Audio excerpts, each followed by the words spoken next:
So again, if there's an issue, they come to me, I know what to expect, I know what they've been through. It's not just like, whoa, stop yelling, stop screaming, go to the office. Okay, well, come talk to me, what's going on?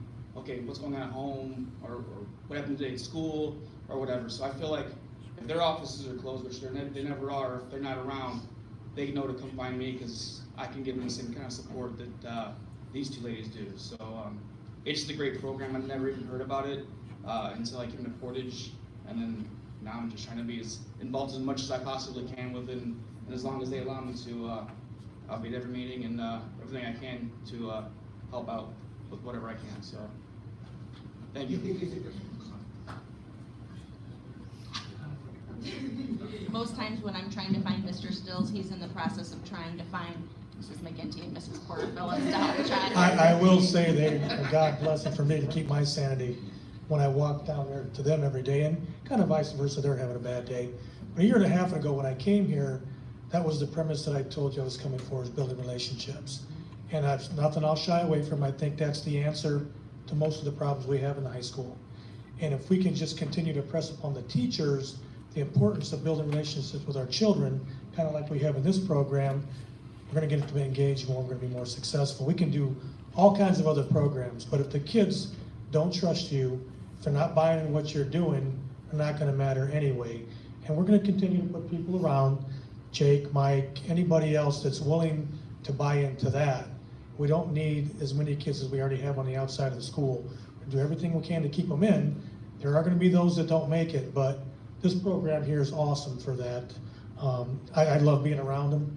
I love being around kids anyway, but we're going to keep pushing relationships, and I think we're going to be successful.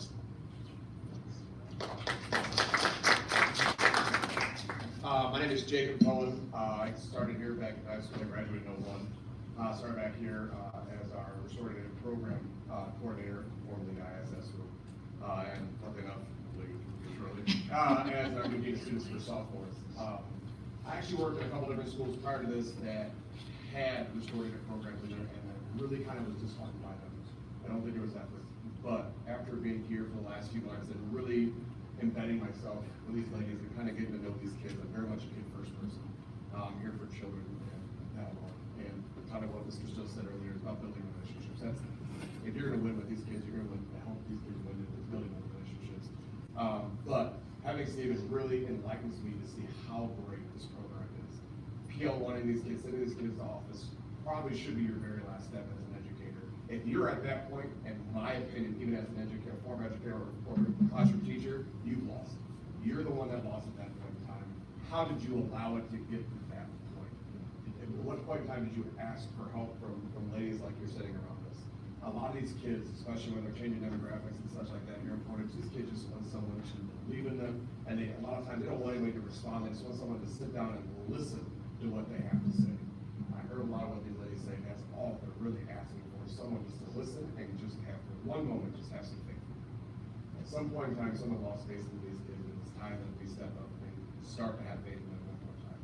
And that's what they want. They want to have faith in us too, but we're not giving them that opportunity to do so. And myself, along with Mr. Stills and Lonnie brought me along on this journey with him, is that I hope we can restore that kind of culture with our school. I think our school is really lacking that culture. These kids need a place to go. And that education, the building of education should be that place they should be able to go to and be able to rely on a regular basis.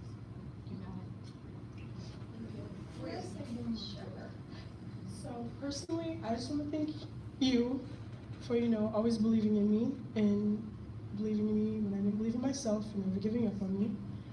And I want to thank you guys and all the adults on behalf of the Restorative Justice kids. Just thank you for helping us taking back control of our lives and making us feel like we can be something greater than what we are and that we just have a good future. So I just want to thank you guys for supporting us and believing in us and, being patient with us, because Lord knows she was patient with me. So thank you. Thank you. I want to say Jada, Victoria. Jay's not here, and I'm sorry, what was the other? Khalees. I am so proud of you for what you've done today. You have what we call grit, and you don't realize it. And something that we learned from the Restorative Justice Program when we were first introduced to it is that the students who are most disruptive in your school district are what are leaders. They are leaders. And they are leading, but they are leading in a way that we as educators do not want them to lead. Refocus that leadership, make them, they will never not be leaders. And that's something you guys don't realize. You are leaders. And focus, let them focus their leadership skills to restore themselves and to restore others. And I want you to know, thank you again for your story, but I want you to know that we as board members also have stories. I have a past too that gave me grit to this day. And your past is going to create a destiny for you that is going to be bright. And we believe in you, we support you, you are somebody, you are important to us. And you, whether or not you go on with whatever you do after you leave Portage Township Schools, you are going to excel, and it doesn't matter what you do, because once again, you are a leader. You take that grit, you take your past, and you make it into something that's going to change not only your lives, but it's going to change everybody else's lives, because you have that power, and you might not see it, but you do have that.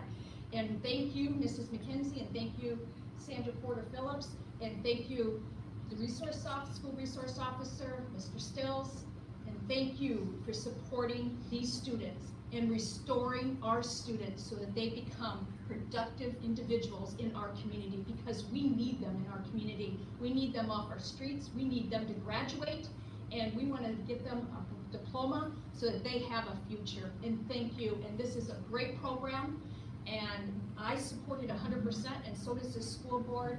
And once again, it's one of the best presentations we have. It's very emotional, and it's worth it. And for anybody who says that restorative justice is a waste of money and taking the kids out of class, it doesn't work, we have the proof that it does work. And we do have a great program in restorative justice. And thank you for being the best that you can be, all of you. I appreciate everything that you've done, and I appreciate every word you said today. I just want to tell Amanda Clee said, I said, she said, Miss Amanda gonna be there? I said, yes. She said, oh, I don't know. But we always hugged at the end, right, please? If I could just say, after seeing these testimonials, I am so proud of our school system to offer this program. And we really are blessed to have Mrs. Porter-Phillips, Mrs. McGinty, and others who care about the kids. And can we figure out a way to get about 10 more of them? Well, I'll tell you, that's exactly what's happening, because what you see here is the leadership in our teachers, in our school resource officers, in our principals. They get this, the training. The kids are what we needed. The kids, to see the results of the kids, you can't argue the results of the kids. And so as people continue to see that, that's where, Officer Stagey called me at night. He said, listen, what do you think about this? I kind of want to be a part of that group, but I get it, I'm a cop. I said, well, and he said, well, I talked to Miss Sandy and I talked to Miss Carrie, and I'm going to see if the kids will allow me to be a part of it. I said, hey, if they'll allow you to be a part of it, but I'll tell you what, it was very telling that they allowed that. It was very telling of the relationships that were already in progress being built, because I didn't expect already for them to be able to let that happen. So that's very telling. And as you heard Mr. Cohen and Mr. Stills and Officer Stagey, when you say, how do we clone them? This is how. It's spreading, and it's catching fire, not only at the high school. We've got this going where you're going down to middle schools, you're going to the elementaries. The training has just continued to erupt in the district. Kids as leaders. And just one other thing I'd like to mention to the board, again, and one of the reasons I was choked up, Mrs. Sandra Porter-Phillips knows this, but Amanda was in my first class as a teacher, and I don't know if you knew that, but when you went to the Dating Safe Forum for Amanda, it was when Mrs. Porter-Phillips asked that you be able to attend. Of course, it was without a doubt, yes, but that's just a piece that we share now, because she was a phenomenal young lady, and I only wish she could have had the information that you all learned through that forum of dating safely that her mom, who's a wonderful lady, was able to provide. So the only thing I would request is the information that they learned. How do we get that to the rest of the student body? Police? I wrote an essay about it, and I forgot to get it done, but it's about 2 pages long. Okay. About what I learned, because I like that program. I don't know about anybody else that went, but it taught me something about relationships, especially since my past relationship was wrong, like a lot. And we were representing everybody there, so Yeah. they asked me to write a paper on it, and I did. I just really That's okay. And Carly, maybe the communications interns can work with our restorative students to figure out how to get that information out to all students in some format of communication. I was actually gonna talk about that Okay. before, but they stole the show from me, so I was Okay. gonna mention Okay, it, but. okay. Also for Valentine's Day, gave out suckers. I saw and- that. And the safe dating cards that the Community Forum provided. And they sent me message after message thanking you for allowing our students to be a part of that. They were so appreciative that we were there. It's wonderful, wonderful. Is there anybody else? I'd like to just say that you guys have just validated what research says about restorative justice. As an educator, I mean, the personal relationships are so important, and I'm speaking to the adults about this. For the students to allow you in their circles, that speaks volumes because they trust you. So I'm excited to know that in the middle school, we're gonna have these same types of programs because preventative measures are so important. Because if you can start them there, and it becomes less of a problem, you're shaking your head like, yes, becomes less of a problem here. So I'm very excited to know that we're gonna be doing things in the elementary and the middle school too, so yay. I continue to hear you say thank you to the adults for everything that they have done for those relationships and the time that they take and that passion that they have for helping children and young people. But I think that adults have also learned from you. They have learned to be more compassionate. They have learned, you know, different ways of dealing with different situations because everybody's so different. And so because of you, they are then able to be more prepared to help other children, other young people. And you are ambassadors of restorative justice. Wear that proudly, because that is something that will take you far in life. And I do appreciate, I just can't thank you enough. And there was just something that was going around, and it was said, you know, the students who are disruptive in class, and how much does it take away the teacher's timing, or we can't educate our students if we have some students in the class who are disruptive. They need to get out. We can't teach. Well, this proves that yes, they do need to get out, and maybe it's just for an hour a week. But guess what? They're no longer disruptive. Now they're getting an education, and they're no longer disrupted in our community. And they're graduating, and they now are productive. And I'm gonna see, hopefully, some of these students are gonna come back. And hopefully, some of you will go into education, because the passion you have, we need that passion at PTS as educators. So thank you again. I also just want to say, I feel as if some kids kind of use restorative justice to like, oh man, I gotta come to school, you know. I think personally, not at my age in industry, a lot, you know. I want to make sure I'm there every other day of the week, so I can make sure I can go to restorative justice on Wednesday. And if we don't have it, you can believe your butt, everybody in our group is in her office like, well, we're gonna have it in your office today. I need it. Every week, it's a reminder that, you know, I can do it and I can get through it and I have to be there for me. And it's honestly just a great feeling.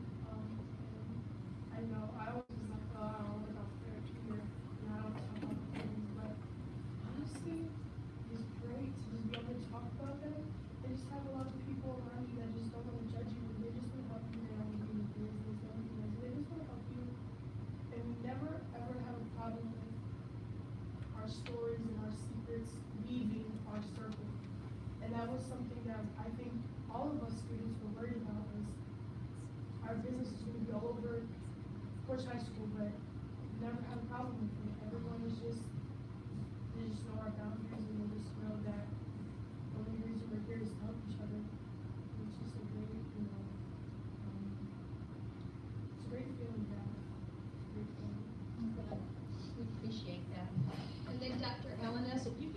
data. Where are we at with restorative justice? Who's doing what?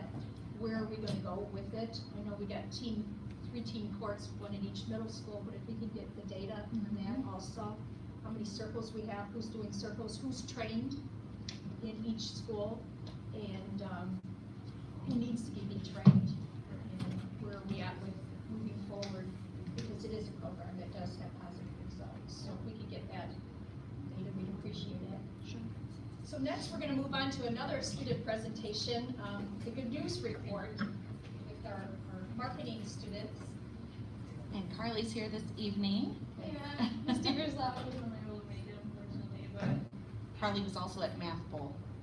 yeah, I was. That was so cute. Like, I just love seeing all the little kids like so focused on like doing math. I love it. But I always hated math when I was in elementary school, so I don't really know how I'm supposed to follow that.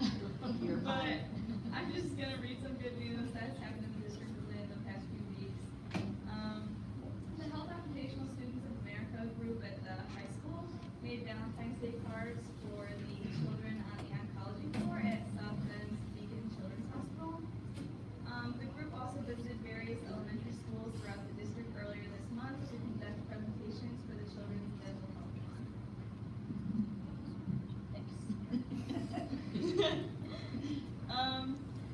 The kindergarten students at Chrisman Elementary School have been experimenting with the Spiro balls in their innovative learning lab like we saw earlier.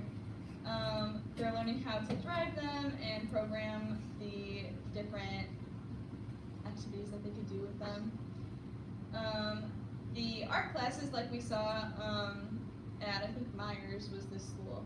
At Kyle though, they're using those Spiros in their learning lab with painting with light, moving the Spiros and taking photos with them on the iPads, and this was a great way to turn STEM into STEAM, like you mentioned. Our 2019 Distinguished Young Woman, Sonia Karova, participated in the state competition this past weekend and was awarded the overall Scholastics Award at state. She's really, really smart. You remember her? Yes. She was the presentation. Yeah. Yes. Then I was going to mention the Amanda Forum's Day to Date Safe Leadership conference that they attended recently. They did pass out cards to like other students around like the school to help them figure out what kind of resources they could turn to and like what people that they could talk to in the school. And I would love to like find out more ways that I can like help other people get that information that they got there. And we have a student from the high school, Rima Miller, placed second in the state for her exceptionally high score on Microsoft Word certification test. She became certified in both Word and Excel while enrolled in the Digital Applications Responsibility class, which has allowed her to earn college credit through Ivy Tech. We want to congratulate PHS senior Jacob Moran and DJ Washington for competing in the state wrestling finals. And DJ finished as runner-up in his weight class, and Jacob Moran took home the state title for the second year in a row. 3 of our high school students got accepted into the Indiana University Honors Program in foreign language and will be studying in France this summer and in Mexico. Those students are Tyler Polaric, Miara Booker, and Justine Hewitt. We wanted to thank Valpo University for the women's basketball team hosting the Bagley girls basketball teams at one of their home games this month. They were able to scrimmage at halftime and visit with the team after the game. And congratulations to both Willow Creek and Bagley on receiving the Life Skills Training Program grant. This program will instruct our middle school students on self-management and social skills. Thank you to Mrs. Williams, Mrs. Caballero, and Mrs. Stewart for their leadership in obtaining this grant.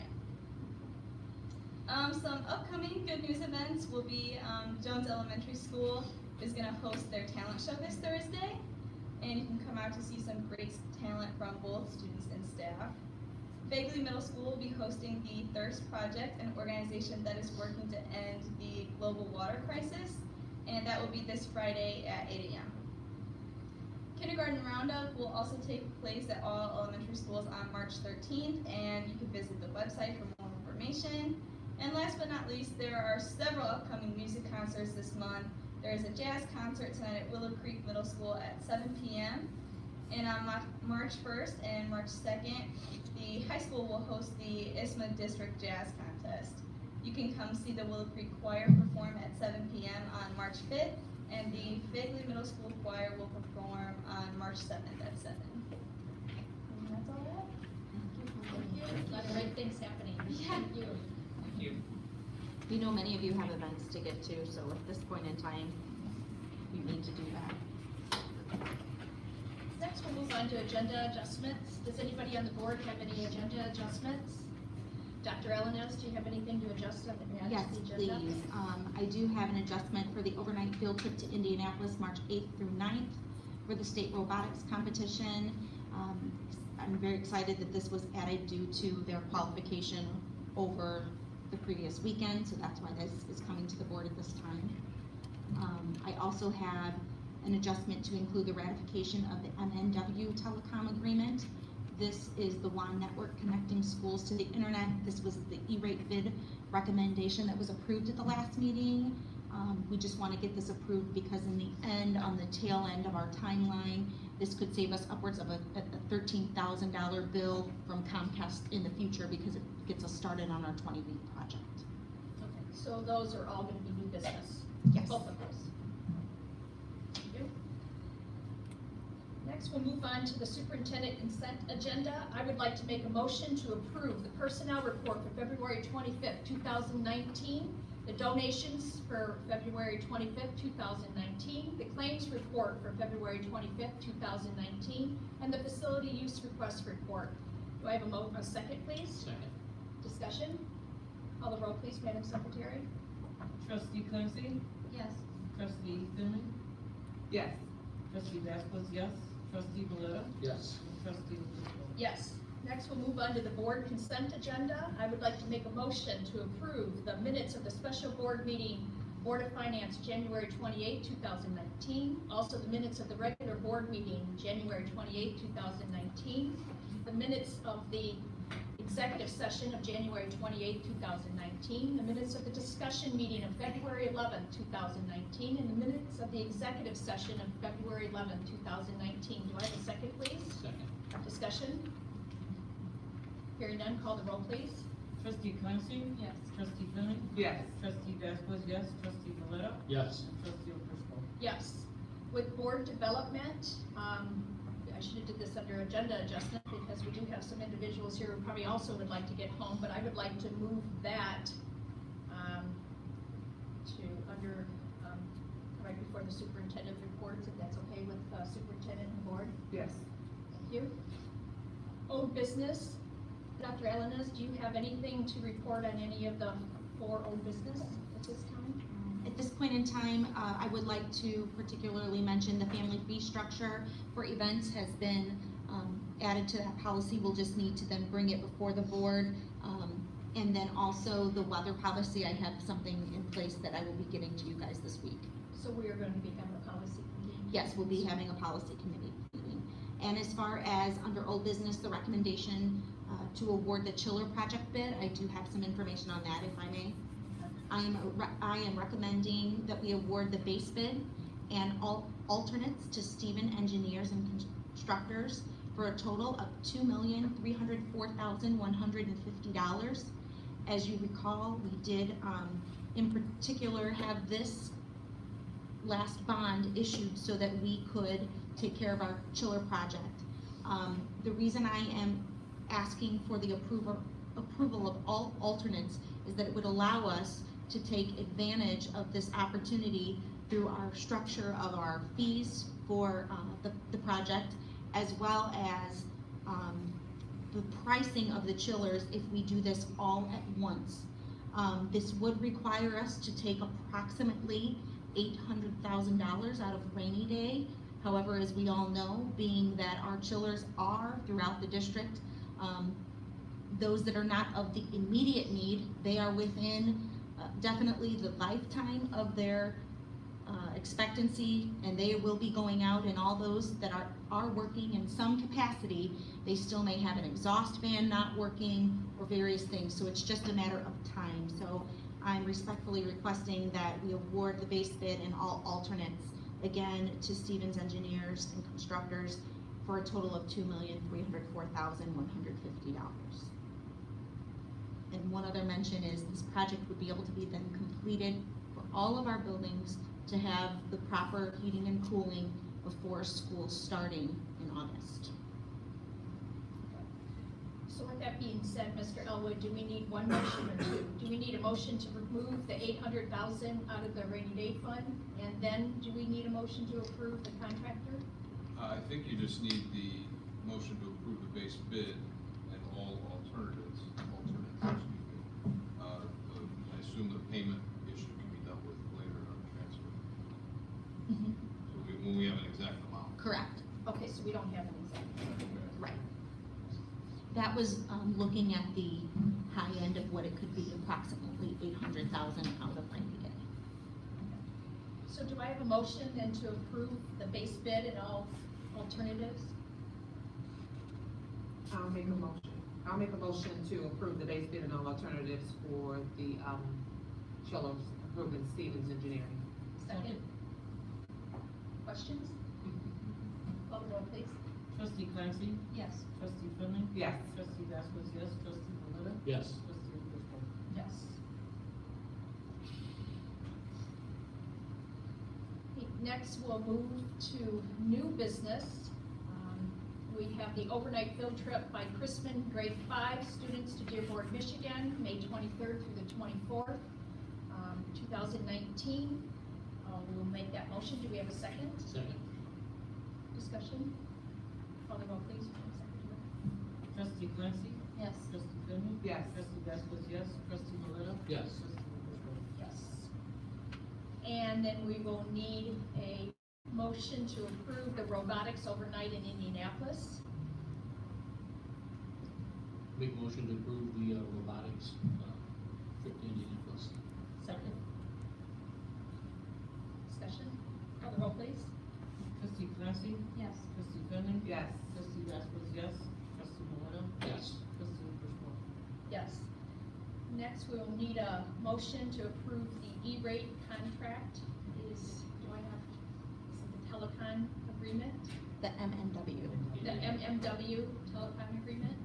Make a motion to approve the MW Telecom agreement.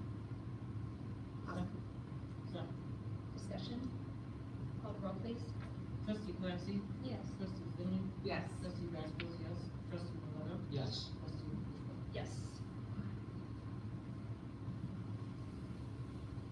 Next, we'll move to legislative update, and I believe we do have a federal flash that I would like to put on to the next meeting, since this is a little bit longer for this meeting. I know that we might have 2 or 3, but once again, they're less than 5 minutes, so I think it's important to move that along. Tonight's an important meeting for legislative.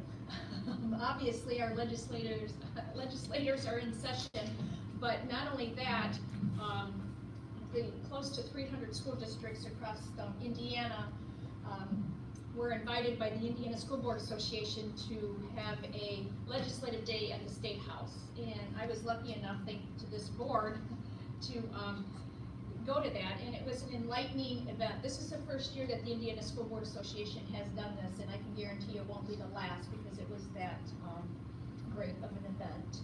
And to actually see legislators and be able to talk to them, sit at your table, and it was good to hear their positions.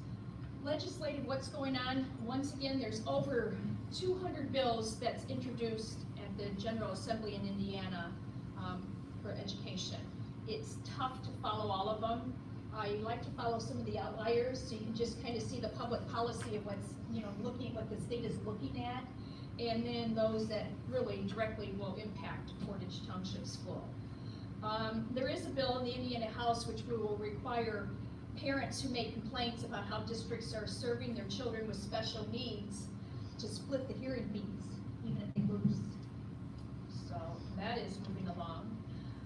There is a controversial education bill, this is one of those outliers, that garnered a supportive tweet from President Donald Trump. And he was significantly weakened at the state Senate.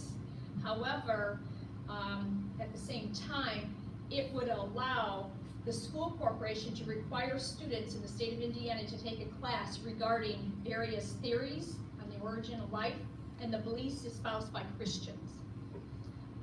So once again, a tweet went out from President Trump, who was in support of this. Unfortunately, the state of Indiana is not unique to bills such as this. Numerous states, including the Bible literacy classes, have been adopted, giving students the option of studying the Bible. And the president has tweeted with those legislatures or those type of bills that we're starting to make a turn back. Right. Some things that are moving along, and once again, because I went to this legislative conference, I think it's important that we look at these things. We are in the process, or this board is in the process with contracts and giving raises to employees. And we are looking at extending those into the future so that we are not in constant negotiations. We do have 4 collective bargaining units that we do bargain with, and when we have a wage reopener every year with 4 collective bargaining units, it takes a lot of time from the central office. It takes a lot of time and dollars for the school board, and then also to have a school board attorney involved with those contract negotiations. So we asked, can we please not have reopeners, at least have a minimum to 2, if we can't get at least 5-year contracts, so that we don't have constant negotiations. There always isn't that battling type of thing that it seems to be going on with that.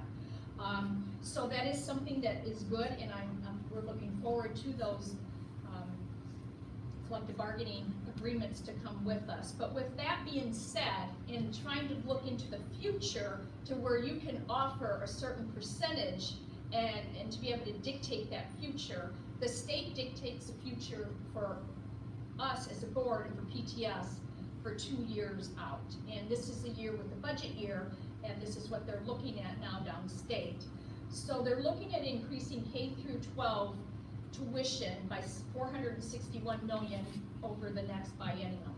With that being said, in 2020, that would increase to 2.1% for every school district. With 2021, it would be a 2.2% increase. The teacher appreciation grant would be $30 million, which would continue that dollar amount. And the ADM and tuition support is looking at, they're gonna move the kindergarten cutoff date for children to turn 5 from August to September in 2020, and then from September to October 1st in 2021.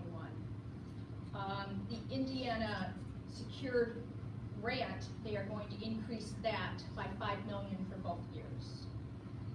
The ELA funding, they're looking at funding that at $2.6 million. Something that I learned when we were down at the legislative conference is that 52% of the budget is education.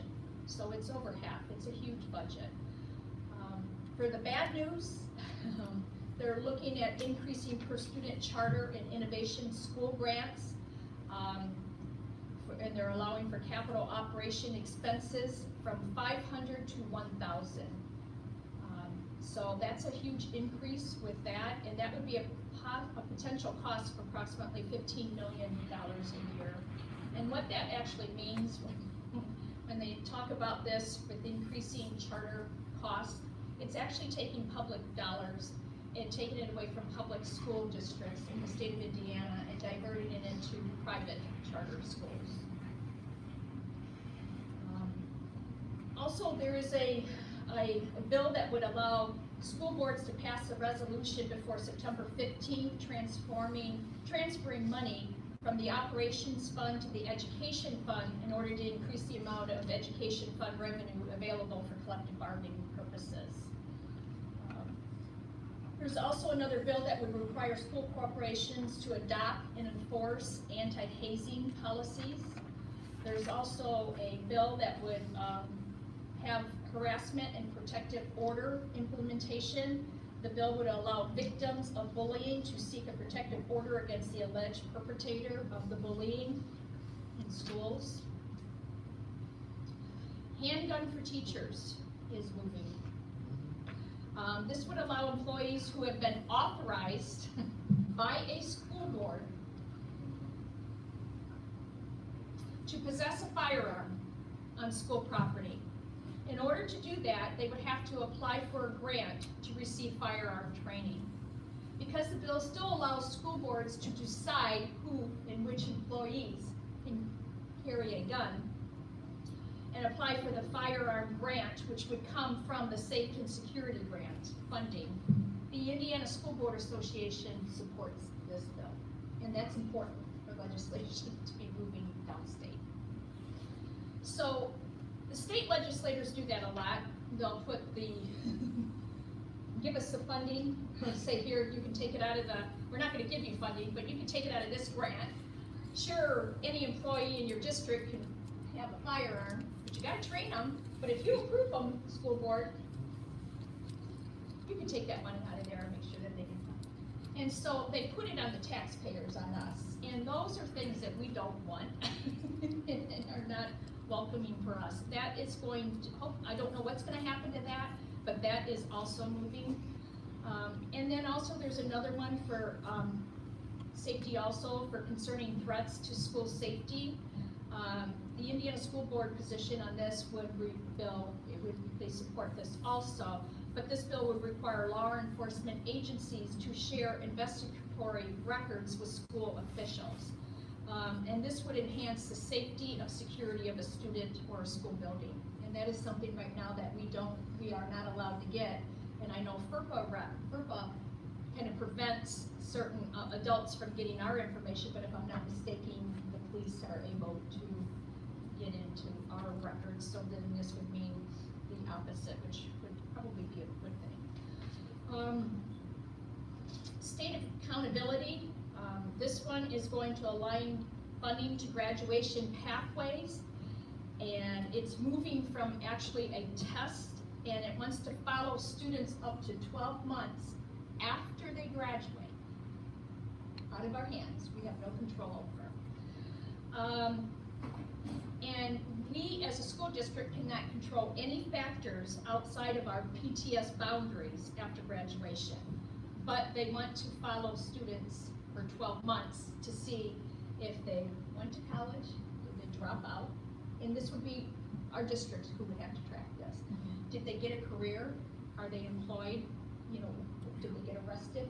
And then the school grade would be, those factors would take into effect with our school grade. That was not taken too lightly. Changing townships is something else that they're looking at. So a township can pass a resolution, or a district could pass a resolution to change a township. So the district could go from one township to another. However, the losing district has no say in this bill. Doesn't make sense.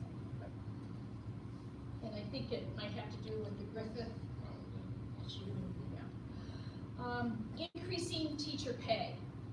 Right now, they sat right there and talked to us and said, you know, sure, we want to increase teacher pay. We're looking to increase teacher pay, and we're going to find money to increase teacher pay, but they're not going to give new money to increase teacher pay, so they want to move it around. They want to play the chess game. So when asked, why don't you just specifically pass something that increases teacher pay, their response, and this was from the senator who was there, who's the House, well, the Education Committee senator was there too, but he's the head of the Senate, and I can't remember what that's called in Indiana, but he's the head of the Senate, and he says that he would like to do that. However, the state of Indiana pays too much money for their administrators, And if we as school districts would look at not paying as much money or not having as many administrators, they would look at funding and increasing student or teacher pay. So the Democrats said, that's a great idea, who's on the education committee. However, what are you gonna do to incentivize these smaller school districts, which the state of Indiana does have a lot of small school districts. I was sitting with somebody who had a total population in their district of 440 students, K through 12. So what are you gonna do to incentivize that? Because once you merge, we all know that that community is gonna suffer because there's gonna be administrators, there's gonna be teachers, and there's gonna be all kind of employees who are gonna be out. So that he's like, why don't you give severance pay to employees who's losing their job or some type of resources for them to do that? There was no answer. Money for brick and mortar kind of was asked. These were questions that were asked from school board members. Why don't you give us money so that we can, take care of our buildings? And the answer was Indiana has more elegant buildings than neighboring states. So that was the answer. The question was asked by a school board member, why don't you increase the budget to 3% both years? We border Michigan, Ohio, but we border states, Illinois, where our teachers want to leave and go to other states just so they can cross the line. And that's an issue that was brought up. A Republican says teacher pay, if taken into account cost of living, we are good and we're equal to California. A Democrat said shocked when Republicans did not go to 3% and will be shocked if Republicans do go to 3% to increase. And then one of the Republican legislators that was up there said charter schools get no property tax funding. So that was, they didn't get wet for that. So another thing is with the redevelopment commission that we have one in Portage, and the mayor gets to appoint somebody that is not a voting member. They are trying to get it to be a voting member so that we have a say, school board members have a say in it as opposed to just sitting at the meetings. So the school board member asked, make us vote, let us have a vote. And not only that, change the language, because currently the language states that the redevelopment commission, the RDC, may contribute up to 15% to school districts. And we would like to see the language changed from may, that shall. Because we know that we apply, and we apply for 100,000 every year. We have received it, however, that is a lot less than the 15%, which is literally millions that we could be getting, that we are losing with the TIF districts and their redevelopment commission. They said that if they would allow that, we wouldn't have to increase tax rate and would solve the problems. The Senate leader did not know what the law said and had to ask the school board member specifically, what did it say and what were we allowed to do. So,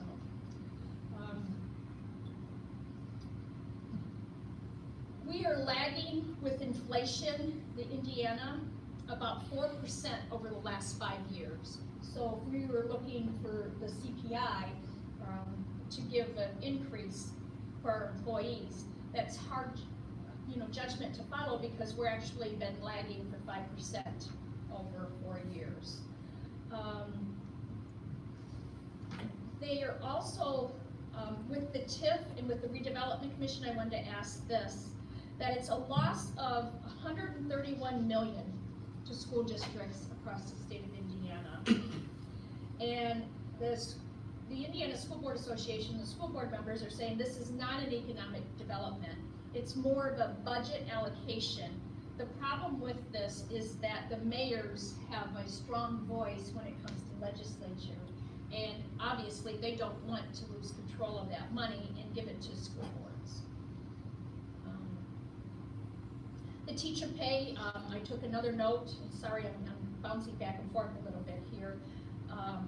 But that was something that the School Board Association said that the legislature is looking at data, and they're looking at data and there's different studies that are out there. They're looking at data that puts the teachers pay 7. Okay, and then there's another study and another data that they have that puts teacher pay in the state of Indiana 31st. So we're like, well, how can that be if it's data and if it's out there, if they're both accurate or they're not accurate? So they said that in the state of Indiana, the teacher pay needs to take into account with data the cost of living, and it's not included in most data. So if you take into effect the cost of living, then that's what changes those numbers. And then also another factor that goes into it, and that's why that one legislature was trying to say that we're good with California if we take into the cost of living, but something else that they don't take into effect, and that other states do, is other states include what's considered the local levy.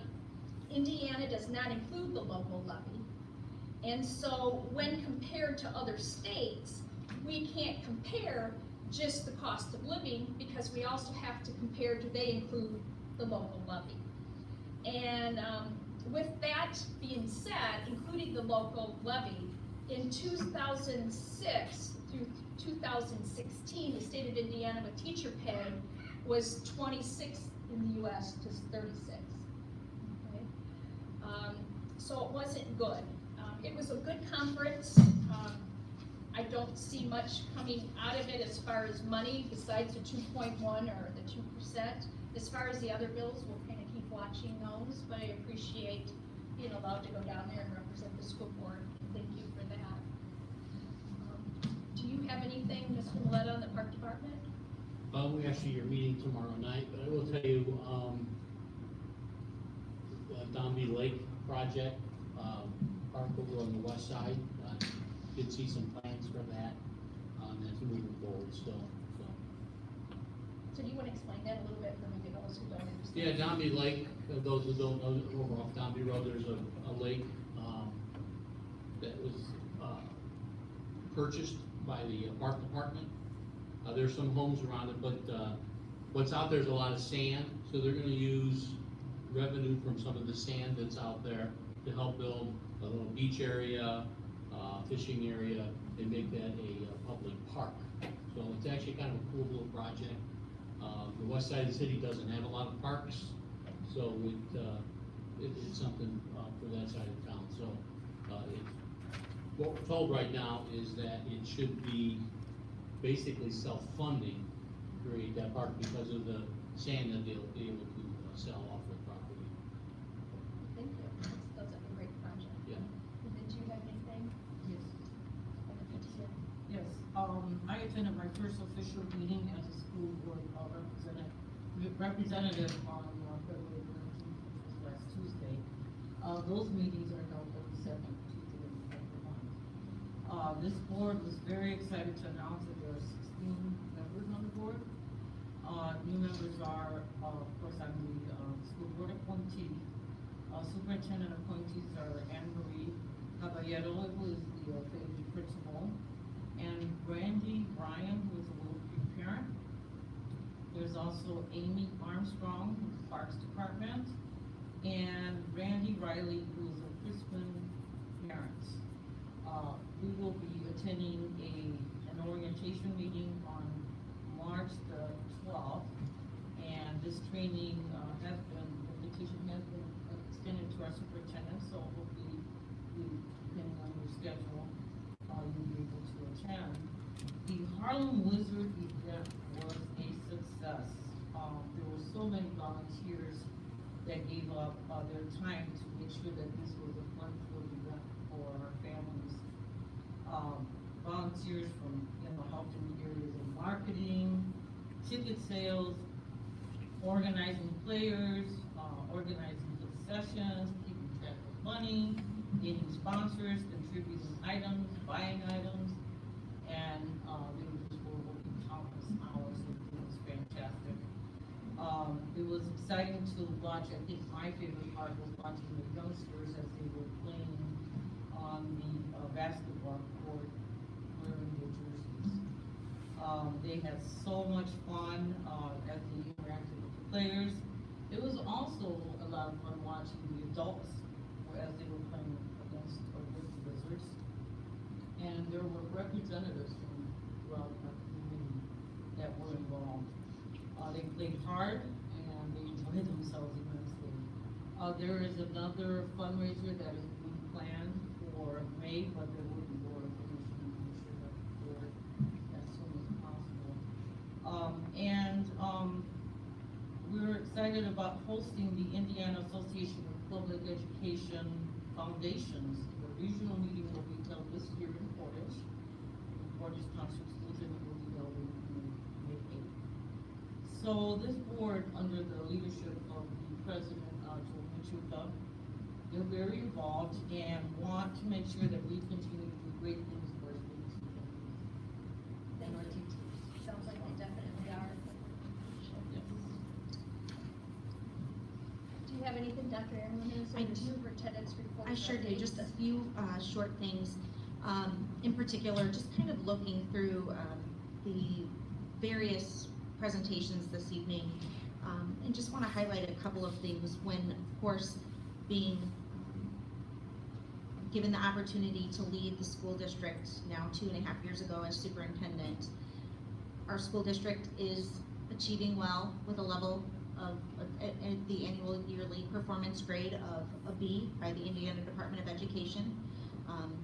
With the changes of the assessment, yet our achievement continues to be steady and of course expectations to even increase further.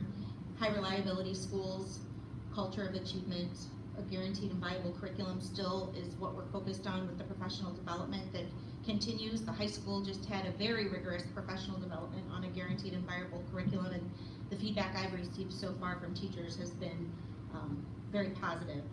And also common instructional practices that we're continuing to monitor throughout the district. As you can see this evening for Goal 2 with innovation and technology, the grants that are in place, again, thank you so much to everyone involved in those. The innovative learning that has just really exploded in the district. Culture and safety, the restorative justice program, our social emotional learning curriculum, and also just to mention, and I do have a small pamphlet for the board, our comprehensive safety and security plan. We are expanding with another counseling agency, again, no charge to the district, that I just today sent for Mr. Elwood to review that agreement. So that will be 3 outside agencies we're partnering with in our schools K-12 to include our school advisors, which I know that we are very unique in having a school advisor in every single school in our district, and then of course our counselors 6 to 12. State national recognition, Goal 4, again, the grants, the opportunities. Mrs. Devers-Lowy will be presenting at a national conference for school public relations. She just received that confirmation to take place in Washington, D.C. this summer. Our middle school, for their tribe alternative program, just was accepted to present at the National Middle School Conference. And then our life skills grant that came in this week for middle school, our 3rd year in a row. The social and emotional learning grants, as well as the Project Lead the Way grants, again, our extensive work taken on by our building principals, teachers, and school advisors, as well as Mrs. Williams and her team. I just want to assure the board, you did hear a lot this evening and have heard throughout the last several meetings that we're identifying where are those weaknesses, where are unmet needs.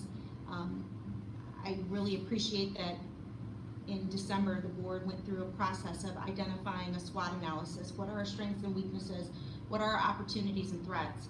And I'm hopeful that you can see that we really started to really capitalize on seeing those as opportunities to further impact our students. Those who are sitting here in this audience, my leadership team, I truly thank. It is by no means something that they come every day and assume that we just do what we did yesterday. My expectations, as this board knows and as they will confirm, are extremely high for what Mr. Stills is laughing. We identify, as I said, we identify those weaknesses and we're tackling them. And I appreciate the board's support on the innovation, taking risks, being vulnerable in our leadership, and helping our teachers along professional development and our support staff. And tonight was just another example of how it's truly impacting kids in the classroom, their social and emotional growth, the ability to truly be an innovative school district and give our students the opportunities they deserve, and as Victoria said, having patience for their growth. Thank you. A lot of great things happening for Portage Township Schools. Does anybody have anything that's not on the agenda?